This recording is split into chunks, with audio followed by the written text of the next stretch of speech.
নাম এক, আসিয়া রাদিয়াল্লাহু আনহা। কোরআনুল কারীম সূরা তাহরিম 66 আয়াত নাম্বার 11, মুসনাদ আবি আলা হাদিস নাম্বার 2881। আল্লাহ নবী থেকে আবু হুরায়রা রিওয়ায়াত করে বলছেন যে আসিয়া যখন ফেরাউনের দাওয়াতকে অস্বীকার করে দিয়ে নবী মুসা আলাইহিস সালামের দাওয়াতকে যখন অ্যাকসেপ্ট করে নিয়েছে, তাওহীদকে যখন গ্রহণ করেছে, সঙ্গে সঙ্গে ফেরাউন আসিয়াকে জেলখানায় বন্দি রেখে দিয়েছিল। প্রতিদিন সকালবেলায় সন্ধ্যাবেলায় 100 করে বেত্রাঘাত মারা হতো। আর আসিয়া বারবার আল্লাহ কাছে দোয়া করতো, আল্লাহ আমার ফেরাউনের এই দুনিয়ায় এত বড় রাজপ্রাসাদের দরকার নেই, তোমার কাছে একটা জান্নাতে একটা প্রাসাদের আকাঙ্ক্ষা করছি। আল্লাহ এই দোয়া সূরা তাহরিমের 11 নম্বর আয়াতের মাধ্যমে আল্লাহ কবুল করে নিয়েছে। নাম কি বললাম বলেন তো? কি নাম? আসিয়া। আসিয়া কে? পরিচয় কি? কার স্ত্রী? ফেরাউনের স্ত্রী। তার মানে চিন্তা করে দেখেন ফেরাউন কত বড় আল্লাহর ওলি ছিল যে তার স্ত্রী একদম জান্নাতে তো যাবেই, জান্নাতে আগে তার ঘর পাবে আল্লাহ কোরআনের মধ্যে জানিয়ে দিয়েছেন। তার মানে ফেরাউন অনেক বড় আল্লাহর ওলি ছিল, তাই না ভাইজান? কি ছিল ফেরাউন? কি ছিল? আরে এক কথায় যদি বায়োডাটা নিতে হয় জেনে রাখেন, দুনিয়ার মধ্যে সবচেয়ে খারাপ, বদমাস, পাপিষ্ট, নোংরা কোন মানুষের নাম যদি কেউ জিজ্ঞাসা করে, এক কথা বলে দেবেন ফেরাউন, উত্তর 100তে 100। দেখেন ফেরাউন সবচেয়ে দুনিয়ার নিকৃষ্ট মানুষ, তার স্ত্রী জান্নাত ঘর পাচ্ছে। একজন নবী ছিলেন, যে নবীর স্ত্রী আবার জাহান্নামে যাবে, সে নবীর নাম বলতে পারবেন? মাশাআল্লাহ, ছাত্র ভাইরা বলে দিচ্ছে। নবী লূত আলাইহিস সালাম, সূরা তাহরিমের 10-11 নম্বর আয়াত, দুটোই চিন্তা করে দেখেন। নবীর স্ত্রী জাহান্নাম, ফেরাউনের স্ত্রী জান্নাত। কি বুঝলেন? পীরের বেটা পীর যোগ্য। হ্যাঁ, পৃথিবীতে যে নবী ছিলেন তার নাম ইব্রাহিম আলাইহিস সালাম, তার বাপ নাম কি ছিল? আজর। জান্নাত না জাহান্নাম? জাহান্নাম। নবীর বাপকে জাহান্নামী বলছেন আপনারা, চিন্তা করেছেন? নবী ইব্রাহিমের সিফাত হচ্ছে আবুল আম্বিয়া, সমস্ত নবীদের পিতা। মাত্র 7-8 জন বাদ দিয়ে এত বড় একজন নবী যাকে সমস্ত নবীদের পিতা বলা হয়েছে, কিন্তু তার নিজের আপন পেতায় যাবে জাহান্নামে। কোথায়? জাহান্নামে। সহিহ বুখারী কিতাবে জানায় হাদিস 1360 স্পষ্ট মজুদ আছে। আরেকজন নবী ছিল, তার নাম নবী নূহ আলাইহিস সালাম। তার ছেলের নাম কি? কেনান। চাচা, জান্নাত না জাহান্নাম যাবে? জাহান্নাম। মানে আপনাকে বোঝানোর চেষ্টা করছি এইটা, নবী ইব্রাহিম বেটা নবী, বাপ কোথায়? জাহান্নাম। নবী নূহ এবার বেটা নবী, এবার কে নবী? বাপ নবী, বেটা কোথায়? জাহান্নাম। ওখানে একজন নবীর স্ত্রী জাহান্নাম, আর ফেরাউনের স্ত্রী জান্নাত। তার মানে বোঝাচ্ছে ইসলাম কোনো সম্পর্কের মূল্য নাই। কে নবীর বাপ, কে নবীর সন্তান, কে নবীর স্ত্রী, 5 পয়সার মূল্য ইসলামে নেই। রক্তের সম্পর্কে কোনো মূল্য নেই। যার ঈমান আছে সে জান্নাত যাবে, যার ঈমান নেই সে জাহান্নাম যাবে। এটা ইসলামের সৌন্দর্য, ইসলাম যে সত্য, এটা একটা দলিল, এটা একটা দলিল। মানুষ কি করে? ব্রাহ্মণের বাচ্চা ব্রাহ্মণ হবে যতই মূর্খ হোক। ও যদি সংস্কৃতের একটা শব্দ পড়তে না পারে, মনুসংহিতা হিন্দু শাস্ত্র 5ম অধ্যায় 112 নম্বর শ্লোকে লেখা আছে যে ব্রাহ্মণ যত পাপিষ্ট আর মূর্খ হোক না কেন, তবুও সে পূজনীয়, তাকে পূজোর যোগ্য, পুজো করতে হবে। আমাদের সমাজে যেমন আছে পীরের বাচ্চা যতই মূর্খ হোক না কেন, পীরের বাচ্চা পীর আছে না নাই? দাড়ি চাচা পীর পাওয়া যায় না ভাইজান মার্কেটে? জিন্দেগিতে কোনো কিছু জানে না, সূরাতুল ফাতিহাও পড়তে পারে না, দোয়া দুরুদ ইস্তেগফার কিছু জানে না, কিন্তু গদ্দিনাসিনী পীর, পীরের বাচ্চা পীর, আওলাদে রাসূল আছে না নাই? বলছে আওলাদে রাসূল আমরা, মানে রসুলের বংশধর, অতএব আমরা হচ্ছে হক্কানি পীর। কেন? ওই যে বলছে নবীর আমরা 24তম বংশ, তার জন্য আমরা হচ্ছে আওলাদে রাসূল। আরে ডাইরেক্ট আওলাদে রাসূল জাহান্নাম। তার নাম কেনান। কি নাম বলেন তো ভাইজান? কেনান কি আওলাদে রাসূল নয়? আওলাদে রাসূল, কিন্তু ঈমান নেই। ওই রাসূল আওলাদ বাতিল হয়ে গেছে। মুসলিম উম্মাহকে এটা বুঝতে হবে। মানুষকে ধোঁকা দিয়ে এক শ্রেণীর মানুষ ধর্মকে মিথ্যা হিসেবে প্রচার করছে। আল্লাহ সুবহানাহু ওয়া তাআলা তুমি বুঝার তৌফিক দান করে, সকলে পড়ি আমিন।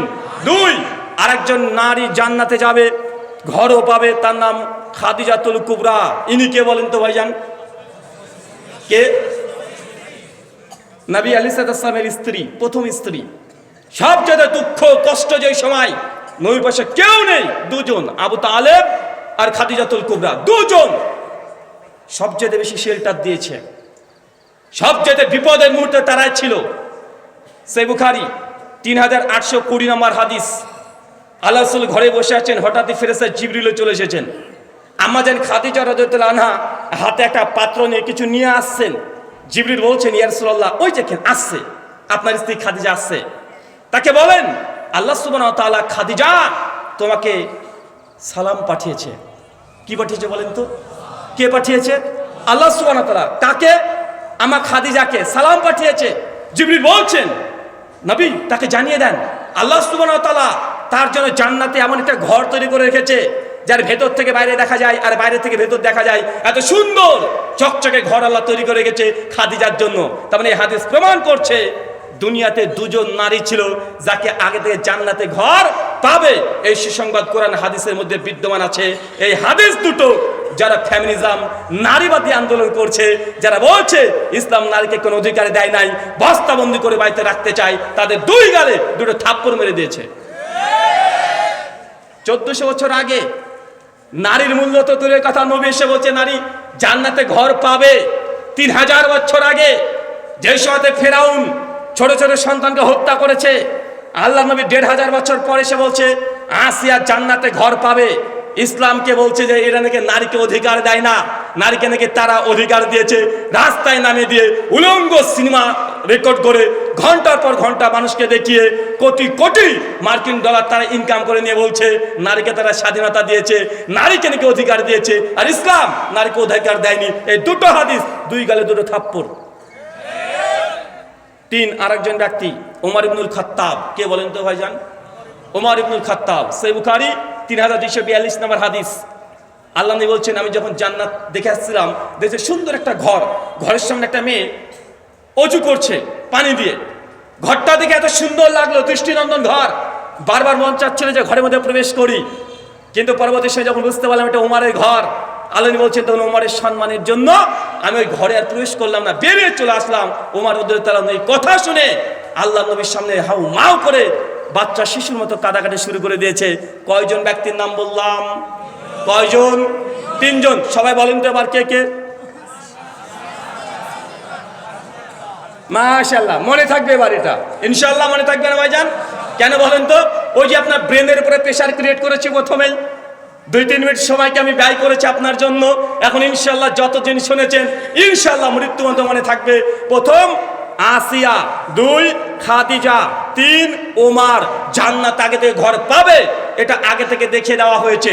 সুনান আবু দাউদ 4744 নম্বর হাদিস। আল্লাহ নবী তিনি বলছেন জিবরিলকে আল্লাহ সুবহানাহু ওয়া তাআলা যখন জাহান্নাম তৈরি করে, জাহান্নামকে সৃষ্টি করার পরে জিবরিলকে বলছে জিবরিল যাও জাহান্নামে দেখে এসো গা। জিবরিল আলাইহিস সালাম ইনি কে বলেন তো? ইনি যাত্রার কাছে যায়? যাত্রার কাছে যায় না।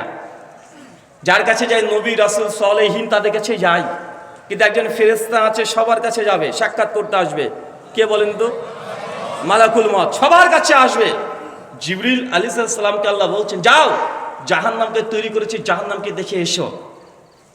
জিবরিল যখন জাহান্নামে প্রবেশ করেছে, জাহান্নামে গিয়ে দেখছে গোটা জাহান্নাম দাও দাও করে জ্বলছে, এক অংশ আর এক অংশে গিলে গিলে খেয়ে নিচ্ছে। দেখে তিনি পালিয়ে এসেছে। আল্লাহ বলছে আল্লাহ তুমি এমন ভাবে জাহান্নামের আযাব তৈরি করে রেখে দিয়েছো, পৃথিবীর কোনো মানুষ আর জিন যদি শোনে সেই জাহান্নামের ভয়াবহ আযাব আমার মনে হয় না কোনো মানুষ কোনো সময়তে। আল্লাহ নবী তারপরে বলছেন যে আল্লাহ সুবহানাহু ওয়া তাআলা জিবরিলকে আবার বলে জিবরিল যাও আবার জাহান্নামকে দেখে এসো। দ্বিতীয়বার জাহান্নামে আবার প্রবেশ করছে, গিয়ে দেখছে জাহান্নাম চতুর্দিক চারিদিক ঘিরে দিয়েছে। কি বলেন তো চাচা? কি বললাম? জাহান্নাম কি করা আছে? জাহান্নাম কি করা আছে? জাহান্নামকে ঘিরে দিয়েছেন আল্লাহ, জাহান্নামের চতুর্পাশ। আচ্ছা জাহান্নাম কি দিয়ে ঘেরা কেউ বলতে পারবেন? জাহান্নাম ঘেরা আছে, এক কথায় জেনে নেন আপনার মন যা চায় তাই দিয়ে জাহান্নাম ঘেরা। মানুষের মনের কামনা বাসনা এগুলো দিয়ে জাহান্নাম ঘেরা। মানে মন যা চায় তাই করবেন, এটার নাম কি? কথা বলেন। মন চাচ্ছে আজকে ওয়াজ শুনবো না, ওই জঙ্গলে গিয়ে ঘোরাঘুরি করবো, মানে এই যে আপনার মন চাচ্ছে এটা আপনাকে জাহান্নামের রাস্তায় নিয়ে চলে যাবে। মন চায় না ফজরের সালাত আদায় করতে, এই যে মন চায় না জাহান্নামে যাওয়ার রাস্তা, মন চাচ্ছে আলোচনা শেষ হবে। প্রতিদিন দেখছি বারবার আপনাকে বলা হচ্ছে যে নিষেধাজ্ঞ দ্রব্য খাওয়া হারাম হারাম শোনার পরেও আজকে আলোচনা শেষ হোক, দেখবো আপনাকে, আপনি যাবেন ওই দিক দিয়ে যাবেন, আমার গাড়ির পাশ দিয়ে আপনি চলে যাবেন, হাতে সিগারেট ধরাবেন আর বলবেন ভারত থেকে বক্তা এসেছিল, কি দিল রে ভাই, আপনারা দেখতে পাবো।